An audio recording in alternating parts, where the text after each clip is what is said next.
Well, Hollywood's biggest night has finally arrived. The 88th Annual Academy Awards happening tonight right here on ABC, and you can watch it on Local 10. Of course, we always have film critic Dan Hudak from PunchDrunkMovies.com joining us to discuss all the Oscar buzz surrounding the nominees for Best Actor and Best Actresses. Dan, let's get into the performances. You say you haven't seen a year this, quote, wide open, right? It's fantastic, especially with Best Picture. And with Best Actress, we have Saoirse Ronan from Brooklyn, a movie that absolutely won my heart. She plays an Irish immigrant who comes to Brooklyn in the 1950s. She has to learn how to adapt. She gets a job, she meets a boy. It reminded me of how we've all had those transitional times in our lives when we've been in a new place, a new environment, and it's scary, and she absolutely won us over. I loved Saoirse Ronan. What else has she been in? She came out of nowhere. She was nominated in 2007 for a film called Atonement. She's been in a bunch of indie films since then.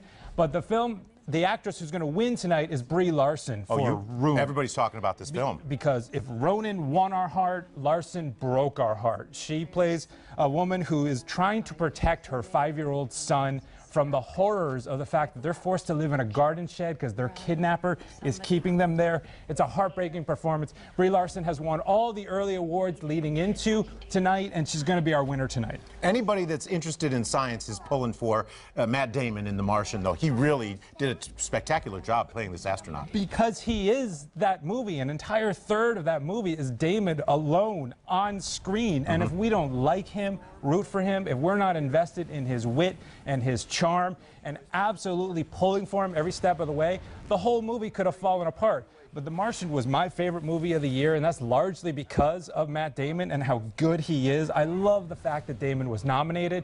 But that said, this is Leo's year. It's Leo's 6th total nomination this year. And my goodness, he gets mauled by a bear. He eats a bison liver, even though he's vegetarian. Sleeps inside a horse? What does a guy got to do to get an Academy Award? This is dedication here. Leo absolutely deserves this. He's won all the awards leading into tonight, and it's really a tremendous powerhouse performance that's going to continue to stand out in his career, in a career full of standout performances. A spectacular performance under very difficult conditions, too. They said that he had trouble keeping a crew. They kept quitting on them during the filming, right? 0 degrees, northern Canada, uninhabited territory. They're kind of shooting off in the middle of nowhere. They shot over 9 months. Wow. It's just a wow. Everybody'd like to see Leo get up there. Real quick before we go, Best Supporting Actress and Actor and Actress. We don't have time to show a lot of it, but real quick. Actress Alicia Vikander for The Danish Girl as a woman whose husband decides he wants to be a woman. And for supporting actor, Sylvester Stallone in Creed. Great to see Rocky back on screen. It was wonderful. And everybody likes to see a veteran actor that's been around for a long time get that golden statue. We're coming up. We're going to talk about the best films and of the year as well. Let's do it. Stick around, guys. It should be fun. All right.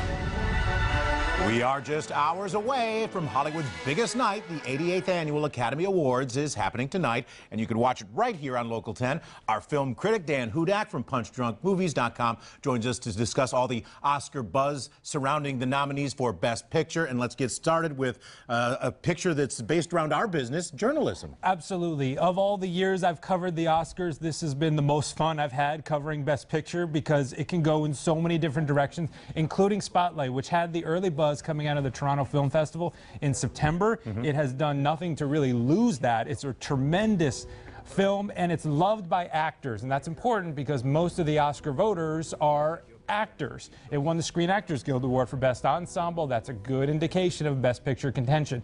But in its direction, it's not very flashy, it's not very showy. The Revenant, however, is extremely showy. The Revenant is quite a show. And when Alejandro González Iñárritu wins Best Director tonight, which he's going to do. Second time in a row, right? Exactly. He won for Birdman last year, and Birdman won Best Picture last year. And Todd, get this, no director has ever helmed the Best Picture winner 2 years in a row. Really? So if The Revenant wins tonight, that will be kind of groundbreaking and record-breaking. It's also a film that's kind of hard to like. You admire it, you respect it. I will say that this would be the least enjoyable Best Picture winner ever. if it does win tonight, but it's become the really trendy pick. A lot of people are going with The Revenant. Well, it would be very interesting if the bear comes up and takes the statue and mauls Leo at the dais. All right, The Big Short. Tell us about this film. Now, The Big Short is a film I absolutely loved. It's topical, it's current, it's about the housing crisis in 2008, but it's funny, it's witty, and it was written and directed by the guy who made, get this, Anchorman and Step Brothers. His name is Adam McKay, and he was the perfect person to direct The Big Short because of the way he's able to add humor and incorporate all the elements of the social political drama. So is this like a mockumentary then, or? No, it's very much a straightforward drama about the housing crisis and all of the things that went down, and it's got a great cast. Brad Pitt, Christian Bale is an Oscar nominee for supporting actor. Steve Carell is tremendous in the movie. Steve Carell continues to prove he has legitimate acting chops. Ryan Gosling is fantastic as our narrator who's carrying us through the story. It's wonderfully acted, and the most important thing that The Big Short has going for it is that it won the Producers Guild Award about a month ago, and the Producers Guild has matched the Best Picture Oscar the last 8 years in a row, and that's a statistic I can't quite get away from.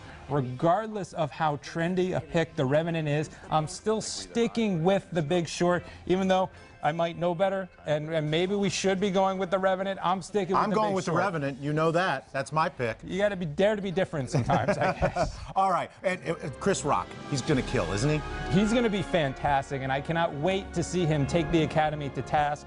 All the diversity issues that are going on. Hopefully Chris Rock is on fire. Yeah, call him 007 because I think he has a license to kill tonight on that stage, because it's going to be interesting. Dan, thank you so much for your insight. Always a pleasure. Always fun to have you here. Of course, watch the Academy Awards right here on Local 10 tonight. Thank you. Thank you, Todd.